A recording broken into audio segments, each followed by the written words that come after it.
guys.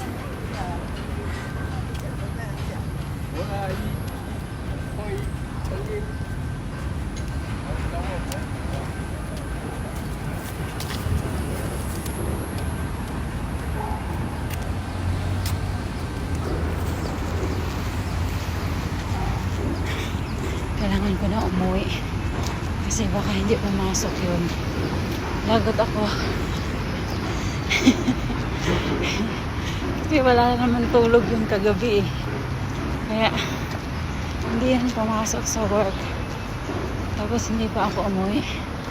Alas 8 na. Oh no! Patay tayo!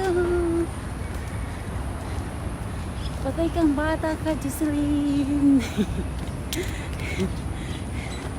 Bukas magigising na talaga ako bukas, guys. Hindi, isip ko nga kanina eh, sabi ko ay sige na lang, mag-alternate na lang ako. Nag-aalam kasi ako 3:50. Tapos pag magising ako niyan, maghilamos, mag-toothbrush, magbihis, tapos makaalis ako niyan mga 4:15 na, 4:15 ganyan. Tapos takbo na ako ng pa-Queenstown. Darating ako ng Queenstown yan mga before 5 or